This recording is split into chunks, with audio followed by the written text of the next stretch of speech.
Why do most seniors appear to decline after reaching 80? Even individuals who were mentally sharp and thriving just a few years earlier often begin to deteriorate. Most people believe that what occurs beyond 80 is simply determined by genetics or chance. However, that's far from the complete picture. In this video, we'll examine 5 unexpected factors that are frequently overlooked and rarely discussed that explain why many elderly individuals struggle to maintain health or longevity past 80. These aren't the common elements like diet, tobacco use, or physical activity. These are deeper, more nuanced influences that often go unnoticed, even among those who've generally made wise lifestyle choices. The encouraging news is that once you recognize these factors, you can take action. So if you've wondered what truly hinders longevity after 80 and how to protect yourself while there's still opportunity, continue watching until the end. Because these 5 unexpected reasons might transform your approach to aging before it's too late. Now, let's begin. Number 1. Loss of microsocial engagement. One of the primary and most neglected reasons many elderly people don't survive long after 80 is the gradual disappearance of what specialists term microsocial engagement. These aren't your profound friendships or family gatherings. Those remain important, of course, but rather the minor, seemingly trivial interactions that previously filled your daily life without your awareness. Consider how frequently you used to greet the mail carrier, share a brief joke with the grocery store cashier, or acknowledge the neighbor walking their dog across the street. Those tiny moments of human contact weren't merely pleasant. They were regulating your nervous system, reinforcing your sense of community, and maintaining your brain's social circuitry active and engaged. But after 80, many seniors stop visiting stores themselves. They purchase items online or request family assistance. They cease chatting with strangers because their hearing has declined. Or they avoid outdoor walks simply because the weather's slightly too cold or their knees feel unstable. And when those small social connections begin vanishing, something else diminishes too: vitality. Interestingly, most individuals don't even realize this is occurring. They believe they're simply streamlining their lives. But what they're actually doing is eliminating the low-level social interactions that stimulate cognitive function, enhance mood, and signal to the body that they remain part of the active, vibrant everyday world. It doesn't require complexity. I've known men in their 80s who maintained mental acuity simply because they walked to the same coffee shop each morning, greeted the same staff, and acknowledged the same 3 people on the corner. That 5-minute period of human connection wasn't just routine. It was essential. It provided structure to their day. It kept them accountable. It made them feel recognized. And there's a biological cost when this vanishes. The brain interprets loneliness, both profound and subtle forms, as a stressor. It alters hormone levels, increases inflammation, and compromises immunity. But most significantly, it begins to contract the neural networks responsible for memory, attention, and emotional regulation. In simple terms, it accelerates the feeling of aging. So, if you've found yourself conversing less with people during the day, or if you've simply stopped going out for minor errands, ceased initiating casual conversations, or begun feeling invisible in your community, it's time to reverse that pattern. Because those moments of connection, even those that seem forgettable, are quietly telling your brain and your body you still matter. You're still integrated with society. And that message is one of the most powerful remedies for staying alive, not just in longevity, but in spirit. Number 2, overcautious inactivity. Another silent reason many individuals don't extend far beyond 80 is something that superficially appears as wisdom, being careful. But there exists a fine distinction between being careful and becoming excessively cautious. And once that boundary is crossed, the consequences are rarely immediate, but always cumulative. It typically begins with good intentions. Perhaps you slipped on the stairs once or nearly lost your balance on the sidewalk. So you decide to reduce outdoor walking. You avoid bending to reach low shelves or climbing into the back seat of the car. You sit more frequently and remain seated longer. People around you commend your caution. Don't overexert yourself, they say. Take it easy. And before you realize it, you've established a life that's secure, but static. But here's what nobody discusses. When movement ceases, so does strength. And not just in your legs or arms, but in your coordination, your balance, your internal stability. Your body isn't comparable to a machine that rests to maintain efficiency. It more closely resembles a garden requiring attention.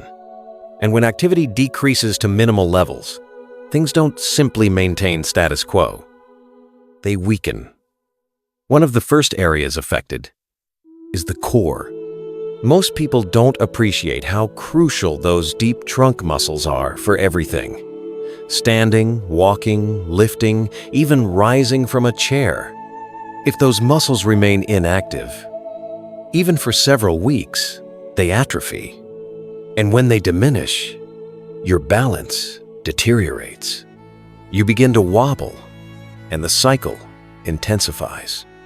I knew a man named Walter, 82, who discontinued his evening walks after slipping once on a rainy day. No fractures, just a fright. But that fright was sufficient. He transitioned from walking a mile every evening to sitting and watching television most nights. Within 6 months, he lost 10 pounds of muscle. His legs felt unsteady. His physician warned him, but the damage had already commenced. Walter didn't stop because he was weak. He became weak because he stopped. I'm not suggesting ignoring genuine risk. There are intelligent ways to protect yourself. Using handrails, wearing stable footwear, clearing pathways, even using a cane if it helps. But there's a distinction between managing risk and surrendering to it. When fear dictates your movements, the body begins forgetting how to move altogether. So, if you've noticed you're doing less, not because you physically cannot, but because you're apprehensive about potential consequences, pay attention to that. Ask yourself, am I protecting myself, or am I slowly fading away?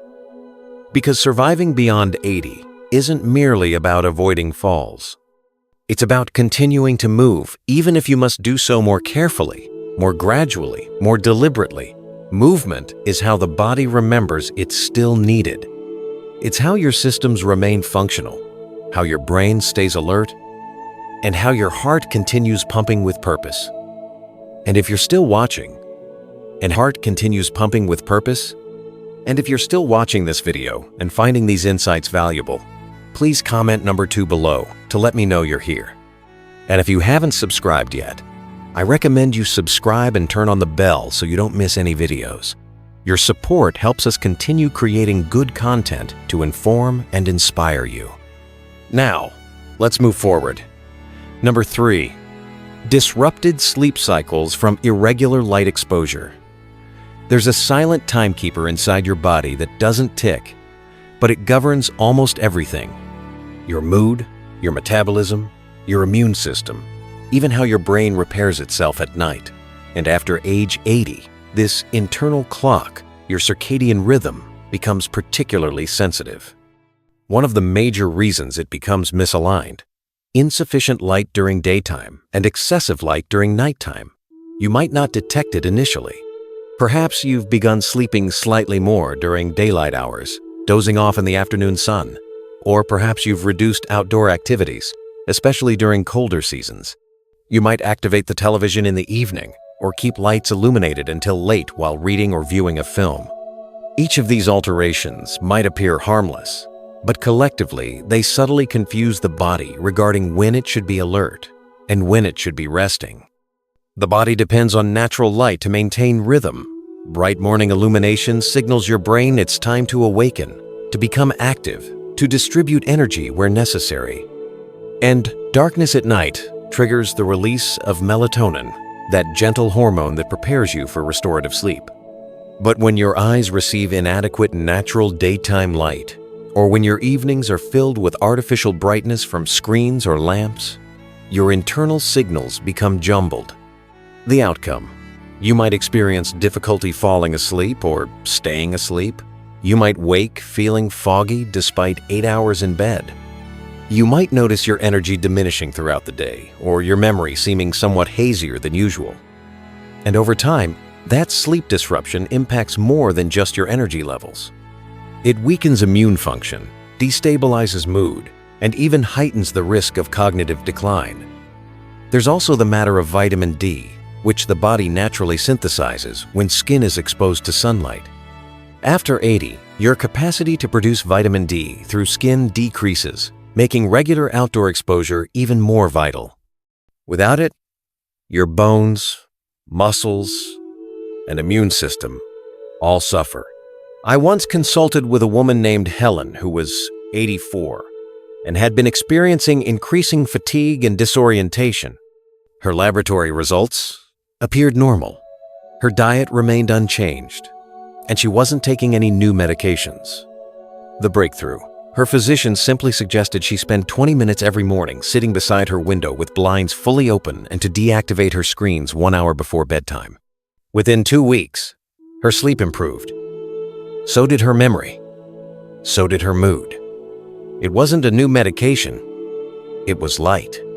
So, if you've been spending the majority of your time indoors with curtains drawn, or if your evenings are dominated by blue light from phones or televisions, it's time to adjust. Attempt to venture outside within an hour after waking up.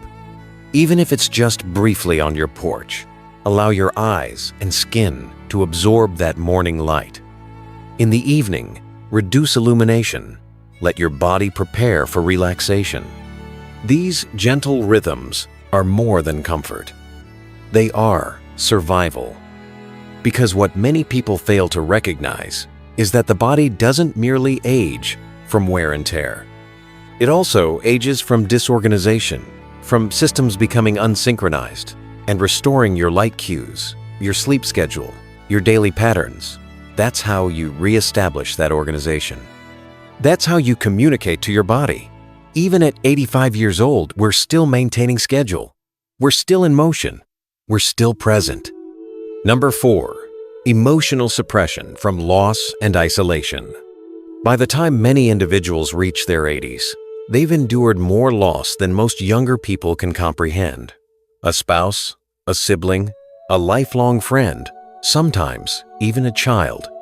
And while the outside world may politely express condolences, what's rarely acknowledged is just how significantly those losses accumulate, not just in memory, but physically.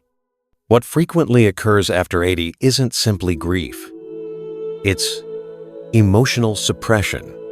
It's the gradual, quiet habit of internalizing pain rather than expressing it. Of displaying courage because you believe you should be accustomed to it by now, or because nobody remains who truly comprehends the depth of what you've lost. But here's the reality. The body doesn't forget. When grief remains unprocessed, when it's not vocalized, not shared, not fully experienced, it doesn't simply vanish. It becomes stored. And eventually, that emotional burden manifests physically. It begins affecting your immune system, your digestion, your sleep. It alters your hormones. It places your nervous system in a perpetual state of subtle tension. And the most challenging aspect, it happens imperceptibly. Externally, you might appear composed. You might even declare you're fine. But if your shoulders have become somewhat heavier, if your breathing is slightly shallower, if your enthusiasm has dimmed just enough that you no longer feel like yourself, grief might be responsible, even if you haven't mentioned it for years. I remember a man named George, 86, who lost his wife of 60 years. He didn't display much emotion, claimed it wasn't his nature, said he was managing adequately. But within a year, he'd lost weight, discontinued attending the senior center, and began experiencing sleep difficulties. Not due to illness, but because his body was carrying sorrow it had never been permitted to release. You see, emotional pain doesn't need to be dramatic to be harmful. And by the time it manifests in your health, the connection isn't always evident. What sustains people well beyond 80 often isn't merely physical robustness. It's emotional ventilation. It's having secure, receptive outlets for sadness, for fear, for yearning. It's being able to say, I miss her, or I'm still angry, or I feel alone, and not being criticized for it. That kind of release allows the heart to breathe again. And when the heart can breathe, the body can heal. That's why individuals who live extensively typically have some form of outlet. Perhaps a trusted confidant. Perhaps a journal. Perhaps faith or a community group, or even a therapist who assists them in unpacking the stories they've carried for decades. Whatever the medium, the principle remains constant. What gets expressed can be transformed. What gets buried suffers.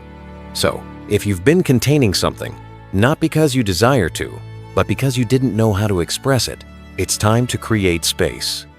Not just for your emotions, but for your well-being. Because the truth is, the heart can only hold so much before it starts to quietly close off. And if you want to thrive past 80, not just survive, but truly live, you have to allow yourself to feel as well. If you're still watching and finding these points meaningful, comment number 4 below to let me know you're here. And if you haven't subscribed already, I suggest doing so and turning on notifications so you don't miss future videos. Your support enables us to keep sharing valuable content that informs and uplifts. Now, let's continue. Number 5. The gradual loss of daily purpose. One of the least recognized reasons many people struggle to feel alive past their 80s is the silent loss of purpose, not in some big, abstract sense, but in simple, everyday ways. The little routines that make getting up each morning feel worthwhile. Watering the garden, feeding a cat, writing a note to a loved one, or fixing a squeaky door hinge. When these rituals begin to slip away, when days pass without any small goal to anticipate or accomplishment to look back on, something inside starts to retreat. The mind's loss of motivation often leads the body to follow. Appetite decreases, activity wanes, and the vital systems that once kept you healthy begin to quiet, not because they're broken, but because they're waiting for a signal to wake up again. It's a slow fade, and it can be hard to notice until it feels like every day is blending into the next. Take, for example, Ruth, an 88-year-old woman I once met. She didn't have much in terms of wealth or family, nor was her health perfect, but she had a routine that gave her life continuity. Postcards to homebound church members every Monday, soup made for a local shelter each Thursday, and a daily ritual of waving to neighborhood children as they passed her window. These weren't grand gestures, but they kept her engaged and gave her days rhythm, simple but powerful form of purpose. That's the real secret. The body stays resilient as long as it feels needed. Even the smallest sense of purpose acts as fuel. It tells your cells to repair themselves, your organs to keep functioning, your brain to keep learning. When you lose that sense of relevance, when you feel that your presence means little to anyone or anything, that life force starts to shrink. People who thrive into their late 80s and beyond almost always have something that anchors their day. It could be as humble as tending a garden, writing in a journal, making a daily phone call, or saying a morning prayer. What matters is not how grand the purpose is, but how consistent and meaningful it feels. When you wake up with a reason, even a small one, it signals your body and mind to keep going. So if you've noticed your own days feel a bit empty or shapeless, don't ignore it. That's not just sadness. It's a signal from within. Your body and soul are asking for new structure, connection, and purpose. Longevity isn't just about a beating heart. It's about wanting that heart to keep beating. And that quiet desire to stay engaged, to matter, to be a part of things, that's what helps people not just reach 80, but truly live, even beyond. As we reach the close of this video, I want to leave you with a simple yet profound message. Most people don't fade after 80 because of some single event. It's rarely a diagnosis, an accident, or an exact birthday that causes a dramatic shift. Instead, it's the slow, sometimes invisible loss of habits, routines, and reasons to engage with life. It's so subtle that you might not notice until you feel your inner light has dimmed. But there's good news. Just as decline happens gradually, so can improvement.